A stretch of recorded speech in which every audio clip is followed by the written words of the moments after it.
Okay. All right. Welcome, everybody. My name is Jennifer King, and I'm with the Clearview Library District. Tonight, we have Spellbinder Storytellers here to tell us a few of their stories, and we will let them get started. Thank you, Jennifer. I'm Mike Forney, and I'm delighted to introduce our storytellers, Nora and me, Mike, and Diane and Phil. And we've been telling stories to children in the Poudre and the Thompson Valley and the Weld school districts for quite a few years. This year, we're doing it virtually. Usually we tell our stories in person, and we're hoping to tell them in person again very, very soon.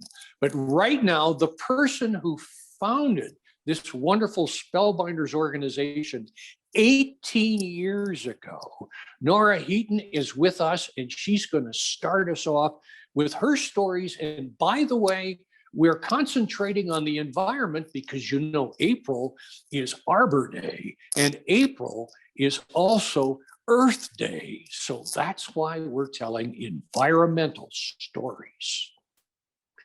Nora?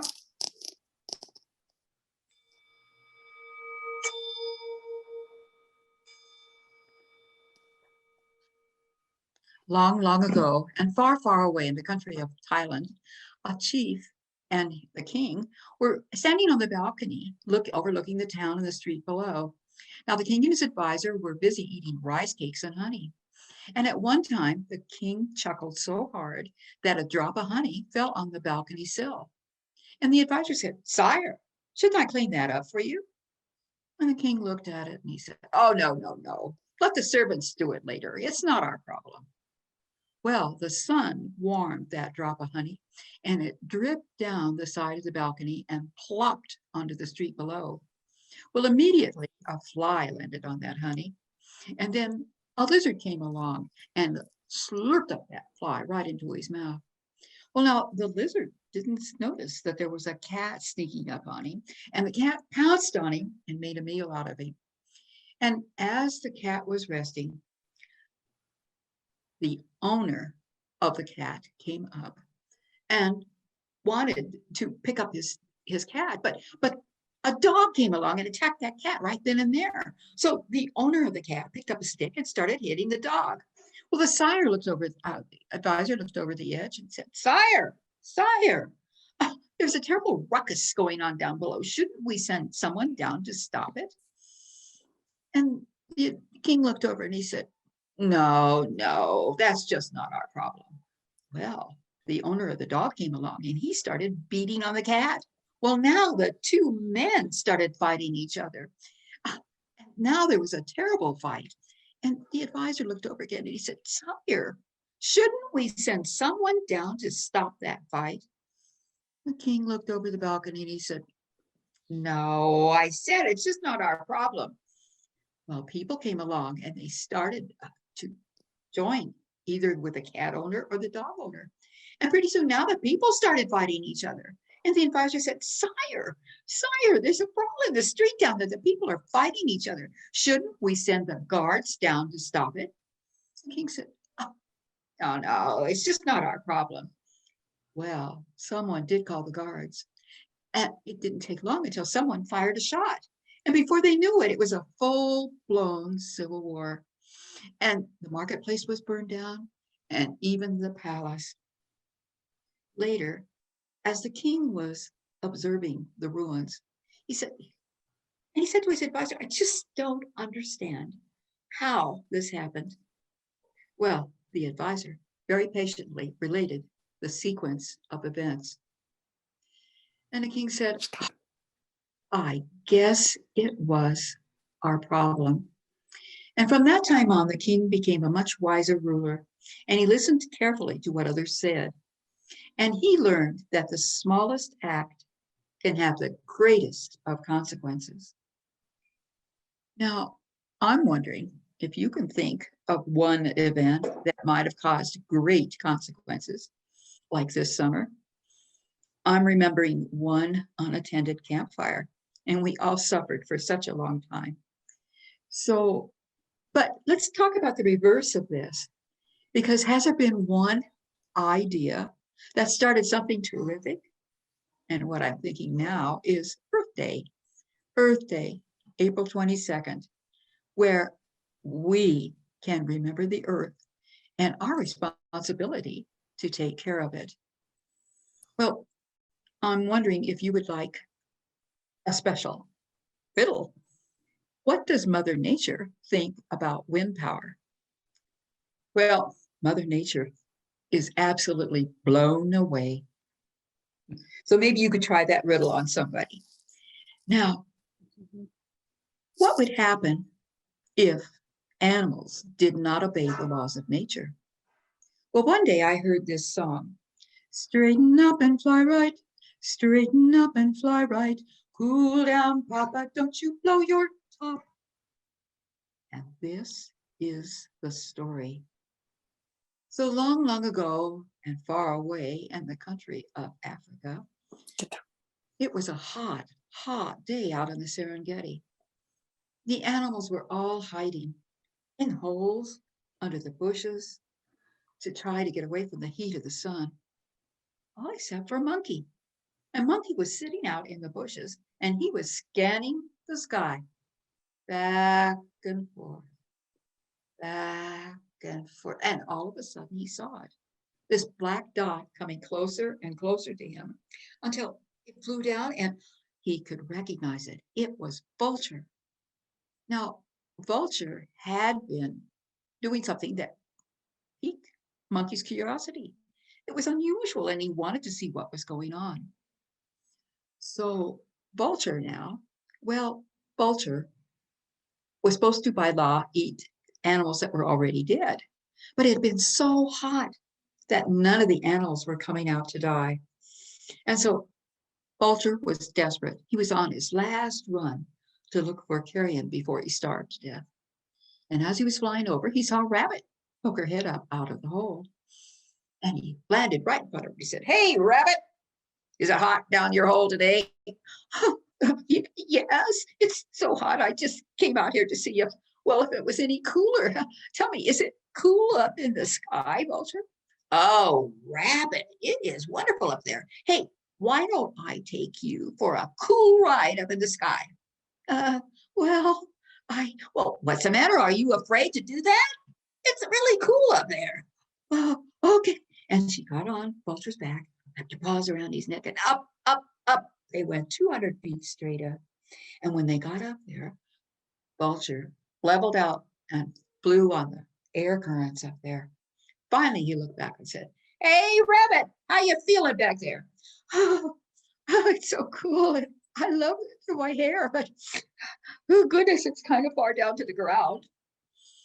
Well, when Vulture got ready for lunch, he said, "All right, Rabbit, hang on. We're going down for a landing."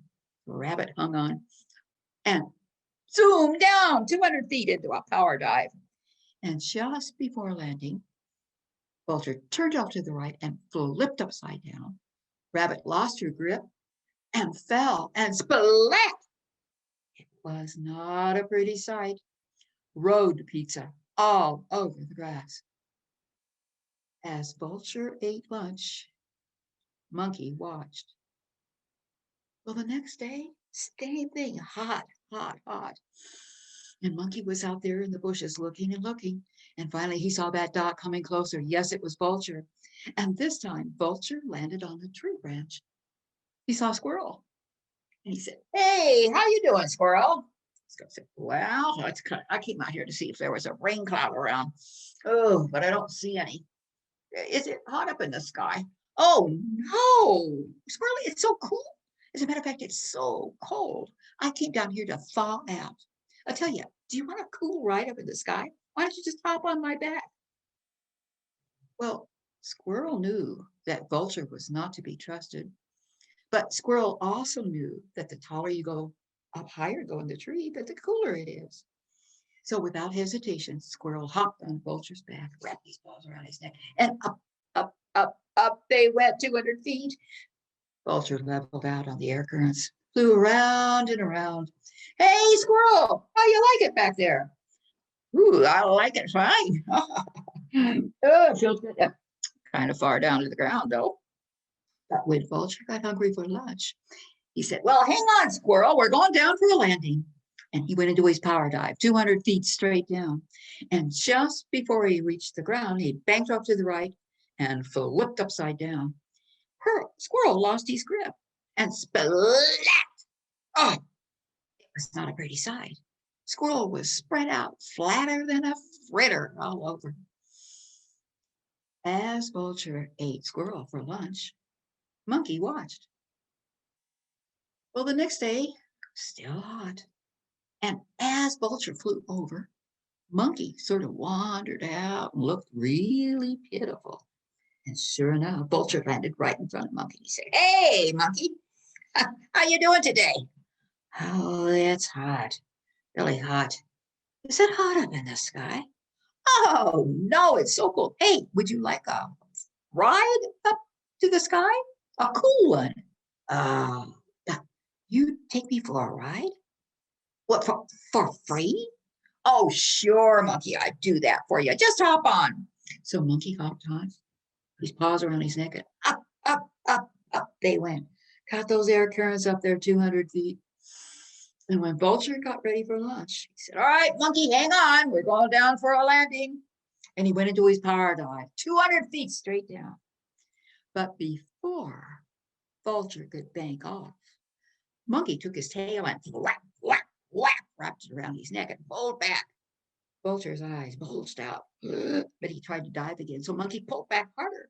And he said, Vulture, didn't your mama ever teach you to follow the rules of nature? It's not okay for you to kill animals. You're supposed to wait until they die. Now straighten up and fly right. And so Vulture flew Monkey all over Africa, saw Lake Victoria, the Serengeti, and even the pyramids in the distance. And finally Vulture said, oh, Monkey, you gotta let me land. I'm so tired, I'm gonna fall out of the sky. All right then, take me home, but land softly and gently. And Vulture did. Take your tail off? And wrapped his tail. And he said, oh, hey, Vulture, thanks for the cool ride in the sky.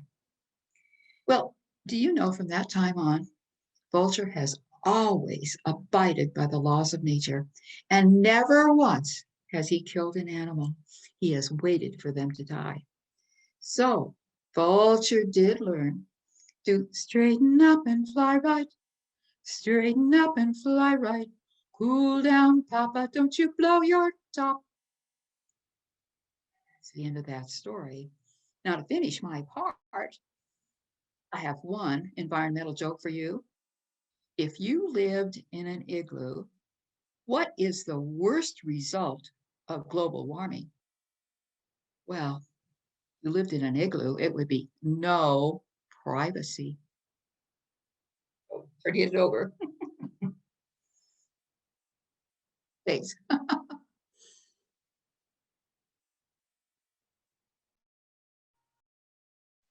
I'm unmuted, I guess, and so thank you very much, Nora. Now, that master storyteller with the Irish glint in his eye, here is Phil Murphy. Well, thank you very much, Mike. I'm thrilled to be here today. I'm thrilled the fact of April, and yes, it is Earth Day and it's Arbor Day. I actually have a couple of friends who are joining me today, showed up for the storytelling. So we do have an audience. I'm not sure how well they listen, but they're here to do that. And Mike, it is also going to be spring pretty soon. So we got all kinds of reasons to celebrate, to do that. So I'm going to tell you a story that does have to do with Earth Day. And I'm going to put on my storytelling cap. Now, this story begins with a young lad out for a walk. It's a beautiful day.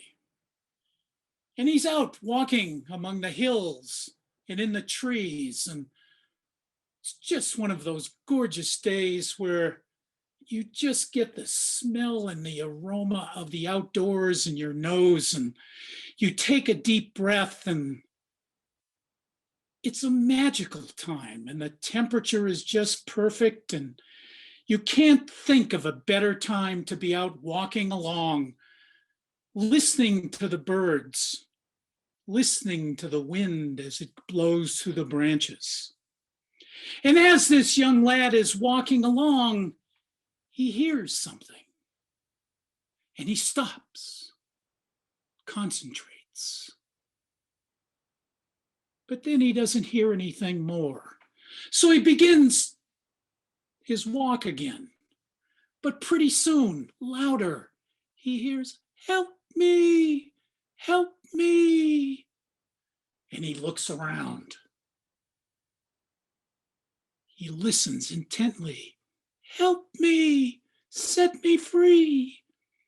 And he starts walking towards where the sound was. And it gets louder and louder. "Help me, set me free." And pretty soon he walks up to a tree and he looks down. And there, in the roots of the tree, is a bottle. And in that bottle, there is a tiny man. "Help me, set me free."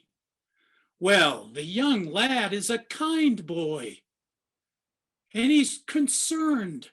So he picks up that bottle, and he can see the little man with his face pressed up against the side of the bottle. And the young lad grabs on to the top and begins to pull the stopper out. And pretty soon, pop! He sets the bottle down and the little man comes out of the bottle.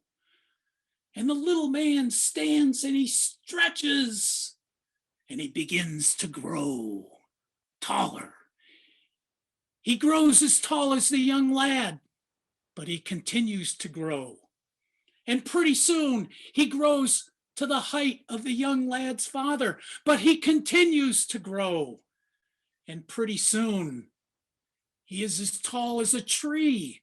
He is a giant. And the giant laughs.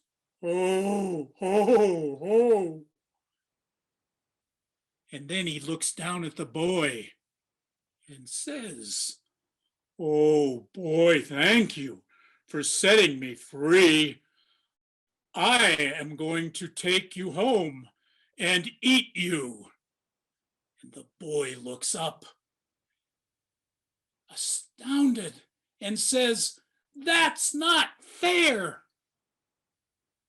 And the giant goes, "I don't care.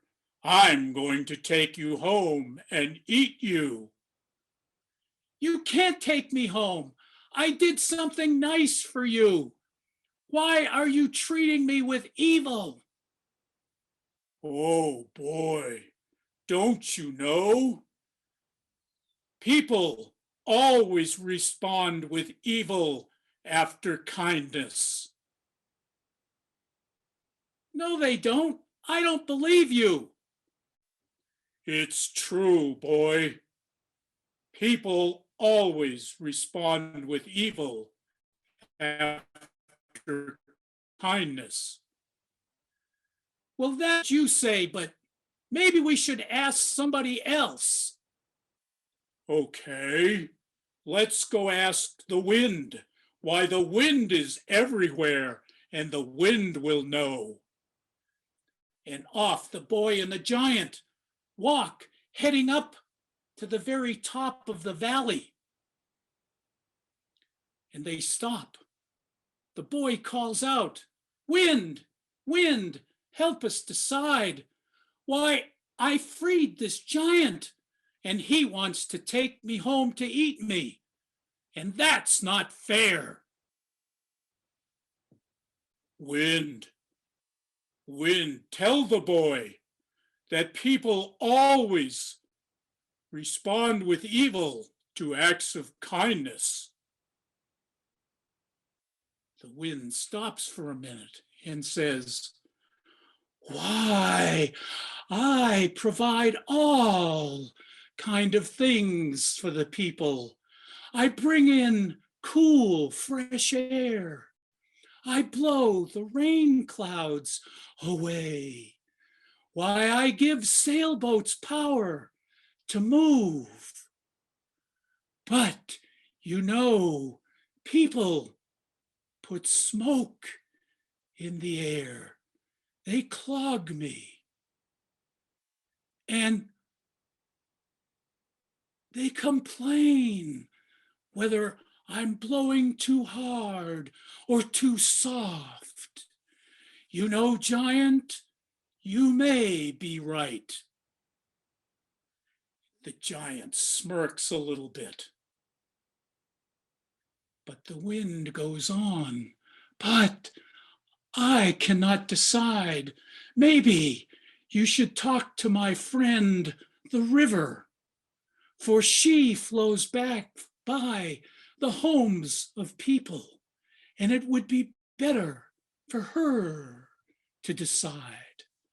Well, the giant and boy leave. They walk down into the valley, come to the banks of the river, and the boy calls out, "River, river, please help us decide. I freed this giant from the bottle, and yet he wants to take me home and eat me, and that's not fair." "Oh, river, tell the boy the truth, that people respond with evil to acts of kindness. It has always been that way, will always be that way." River stops, thinks, and says, "Well, I provide all kinds of good things to people. Why, I give them clean water to drink. I green up their fields with moisture. I allow people to sail and to move on me from place to place. But people turn around and waste me. They pour terrible chemicals into me, killing fish and other creatures. Why, I think, giant, maybe you are right." The giant laughs. "You see, boy, the river knows people respond with evil to acts of kindness." The river says, "But I am not capable of making that decision. Go search out Mountain, for Mountain has been around forever and knows more than anyone." And off the giant and the boy go, and they climb up to the top of the mountain, and the boy calls out, "Mountain, Mountain, help us decide, for I have freed this giant, and he wants to take me home, and he wants to eat me, which is evil."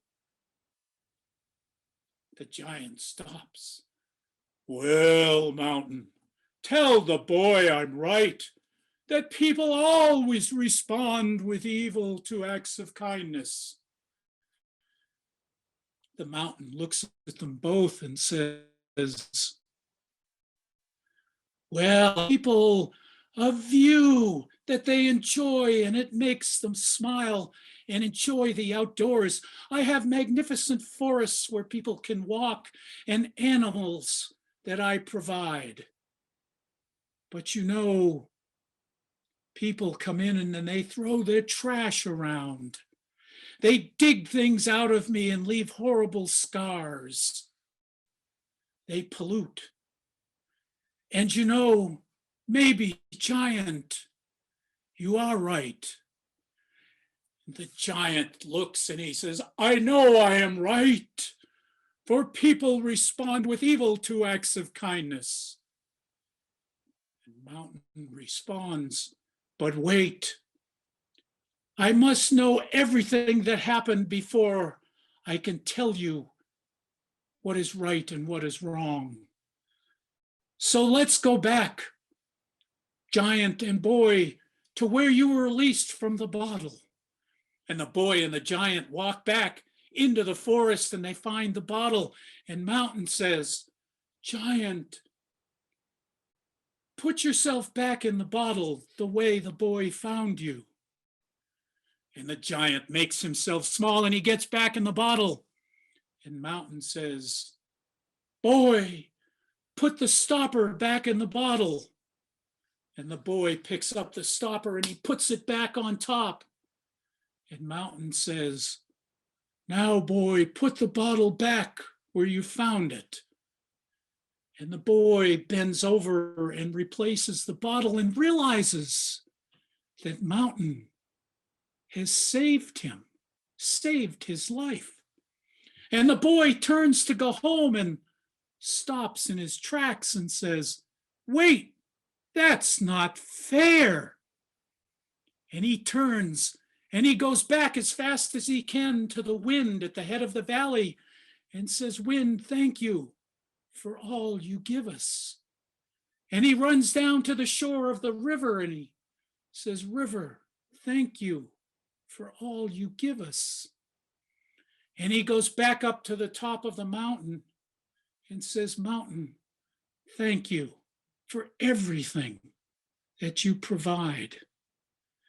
And the boy finally turns and he walks back to his home and he begins to tell everybody what he's learned from the wind and the river and the mountain.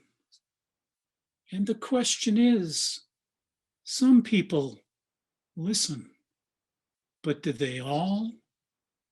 I'm not so sure. And that's the story of It's Not Fair.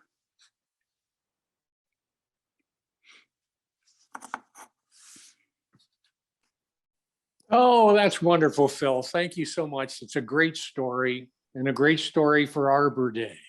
And now, here is Diane Campbell. I have a story from India long ago where the Maharajas ruled the land. And in India, there was a girl who loved trees.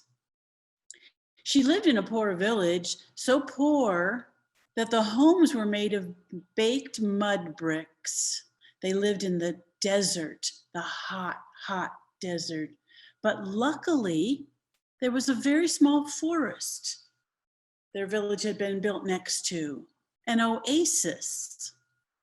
And every day after she did her chores, this girl named Amrita would run to the oasis and she would find her favorite tree of the day and wrap her arms around it and say, Tree, you are so tall and your leaves are so green. What would we do without you?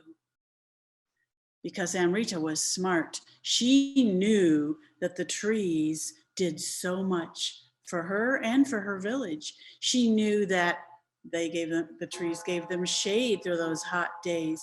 She knew that the trees prevented the soil from blowing away.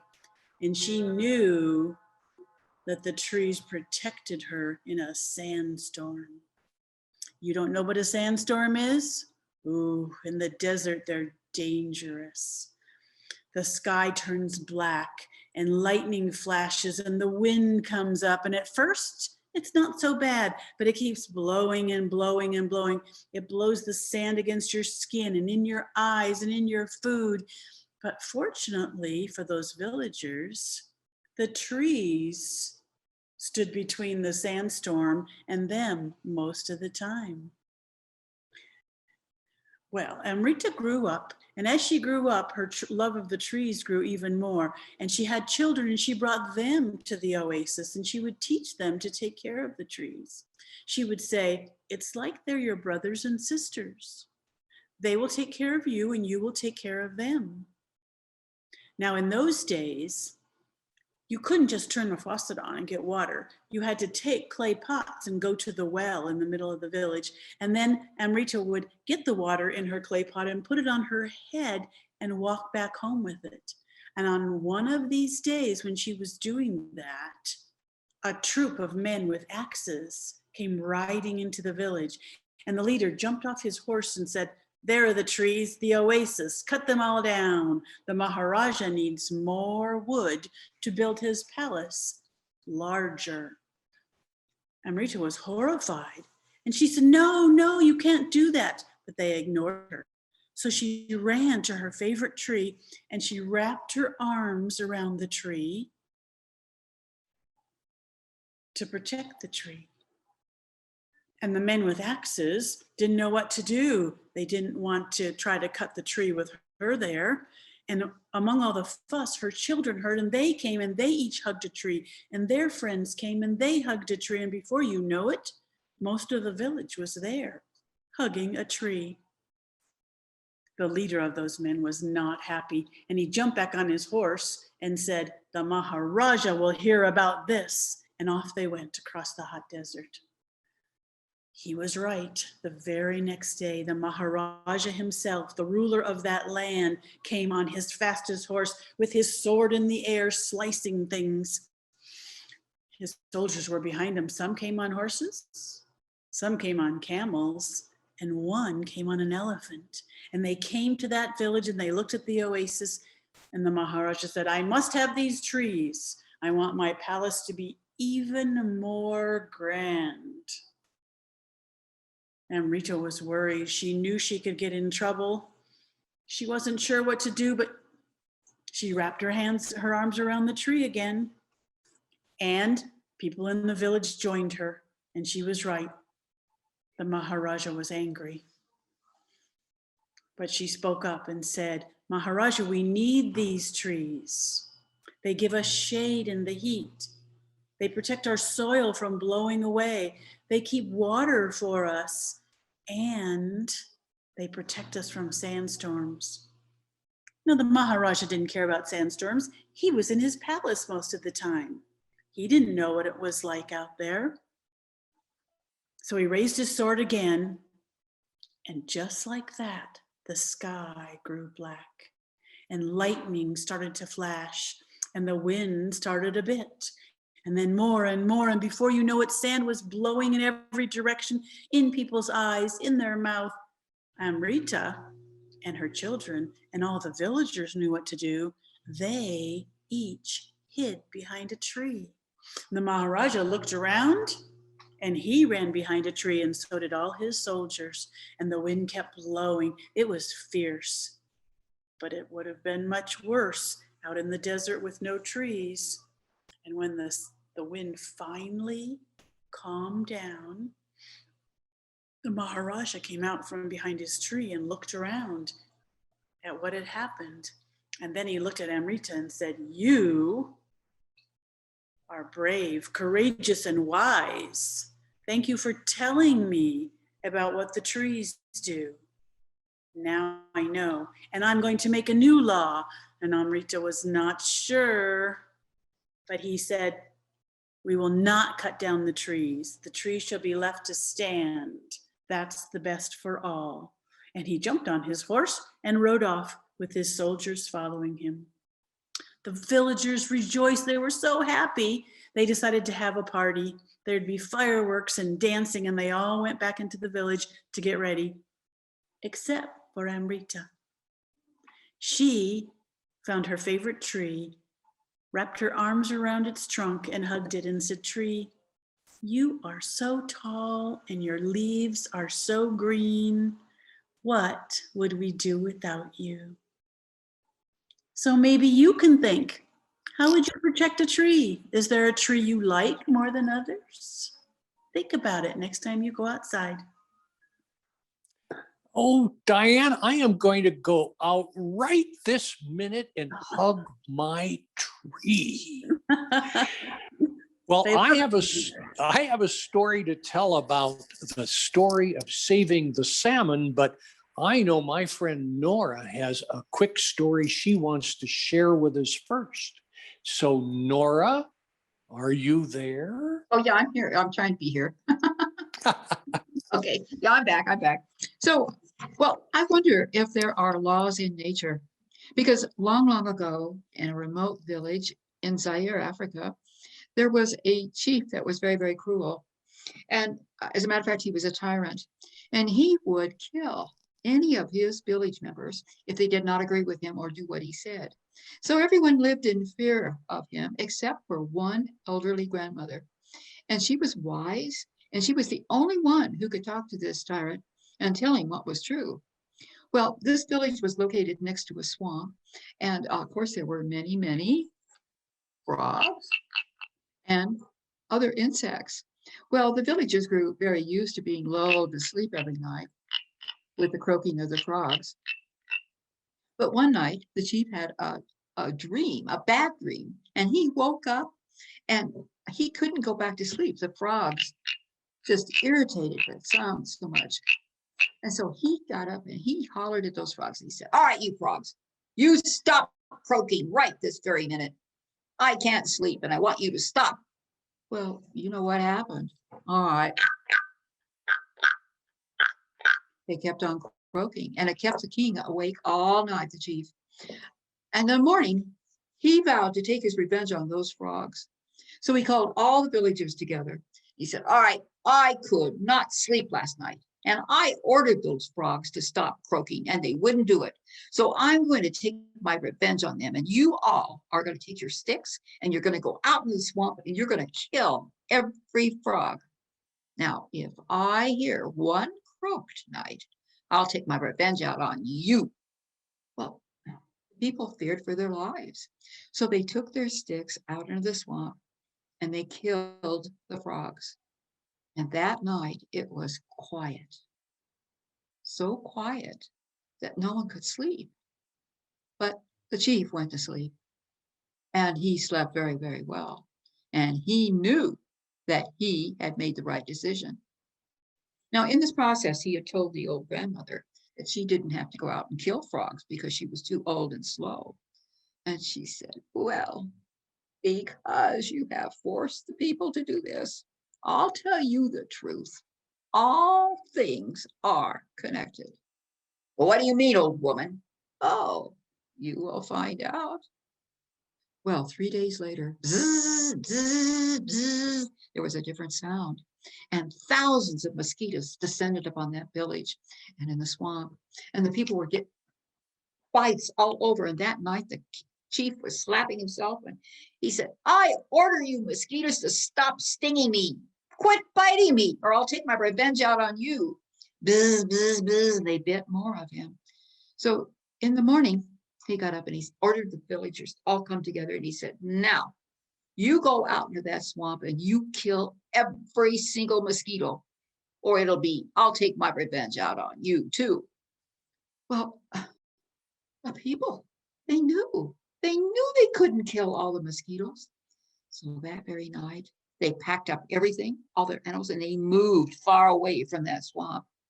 And now the tyrant, the chief, the evil man had no one to rule. And he realized what that old woman meant. Because you see, it's true. All things are connected. And maybe I've got one more environmental joke for you. What did the ocean say to the environmentalist? Well, the ocean didn't say anything. It just waved. Thanks. Oh, thanks for being good listeners. Thank you, Nora. Okay. Well, I guess our final story is the one I'm loving to share with you, and it's called The Legend of the Lost Salmon. But it comes from the Yakima Nation, and the Yakima Nation, they were a group of a nation of first Americans. Oh, they've been around for over 12,000 years, but they really didn't coalesce into a tribe that was recognized until about 1750. And they lived up where I used to live, way up in the Northwest, very close to the Canadian border. But at about that time in 1750, European settlers finally came into the Northwest for the trees and for the lakes and for the salmon and everything, but they also brought with them the dreaded smallpox, and it almost totally wiped out the Yakima people. And unfortunately, by 1910, there were only about 2,300 of them left. But this was a story from long ago when the creator came down and he talked to the Yakima people and he said, I am going to give you the gift of the beautiful salmon. The salmon is so delicious and such a beautiful creature. And the salmon will be for you as part of the harmony of your life. And as long as you eat all that you need from the salmon will be there for you to create harmony. And especially true, the salmon in the wintertime, that cold, brutal winters where it's very difficult to find anything to eat. And so the Yakima people listened and respected the salmon and treated the salmon as it needed to be treated. And they always, always protected the salmon and only ate and used what they needed for centuries until Coyote came along and said, "Why? What are you doing? The salmon will be here forever. You don't need to protect the salmon. You can do what you want." And the children listened to the coyote, and the children then grew into adults, and they began to treat the salmon as if it would always be there. They didn't always eat everything that they caught. And quite often when they had salmon to dry for the winter to preserve it, they left it aside because smoking of the salmon was just too hard a job. Well, you know what happened. Gradually, the salmon disappeared. And one day there were no salmon. And the Yakima people looked to the west and they looked to the east for their food, and there was no food for them. They could eat roots and things of this sort, but there was no sustenance without the salmon. It was a tragic end for them. One day, some of the elders were called to the edge of the river. Look and come and see, because there on the edge of the river was a dead salmon, only one. And they called the council together and said, what are we to do? There's a sign here. There's a dead salmon, but if we had supernatural powers, we know that we could bring the salmon together to life again. And one of the elders said, I have heard a tale that with the supernatural power, one steps over the animal 5 times and the animal comes to life.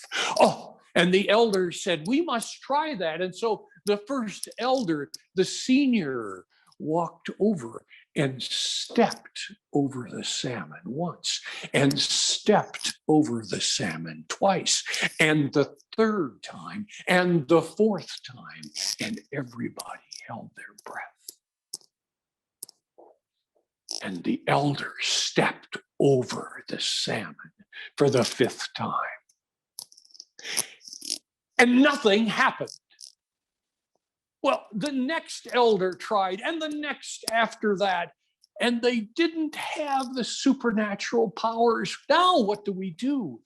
Until one of the ladies of the nation said, Old Rattlesnake Man, perhaps he has the supernatural powers. Well, Old Rattlesnake Man lived by himself, way far away from the rest of the Yakima people.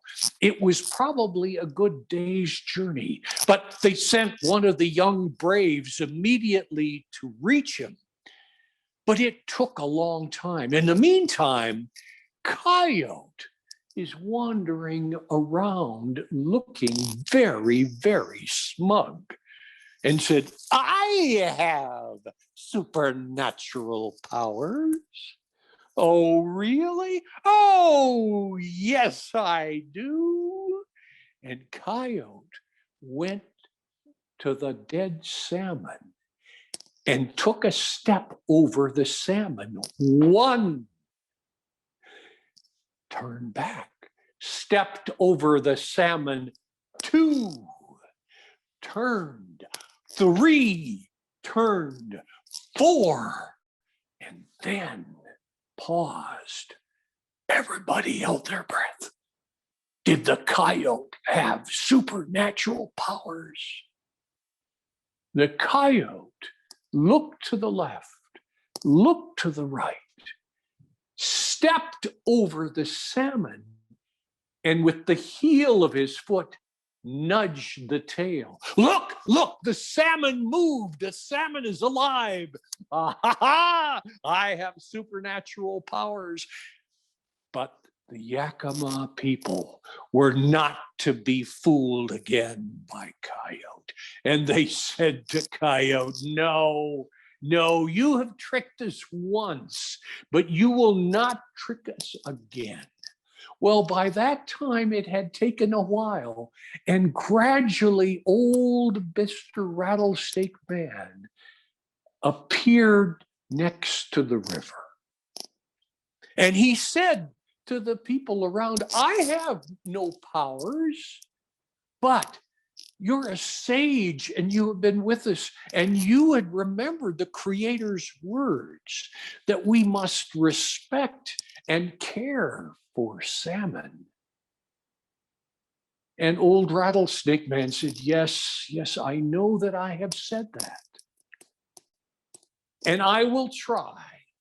And so old Rattlesnake Man stepped over the salmon once and twice and again and again. And everybody waited. This was the last chance for them to find harmony again with salmon. And old Rattlesnake Man raised over, stepped over the dead salmon, and was swallowed up inside the salmon, and the salmon jumped off of the edge of the riverbank and into the river and swam away. And all of the Yakima people turned to one another and realized again the words of the Creator, that their sustenance needed to be shared, but needed to be protected, needed to be preserved, needed to be cared for so they could survive in harmony. And that's what they did. And salmon lived on to provide them with sustenance, and they cared for the salmon, and they used only what they needed. And that is the story, the legend of the lost salmon. So we have a few minutes left, and I would either look to others to see if you have a story, or I am happy to tell you the story of the Wicked Fairies. So I look to the group and also to Jennifer. Would you like us to wrap up, or would you like us to have one more story? I think it's, we could probably wrap up. We're about 5 minutes away from quitting time. Wonderful. Well, thank you so much. I think we've enjoyed telling stories about things that are important part of the environment.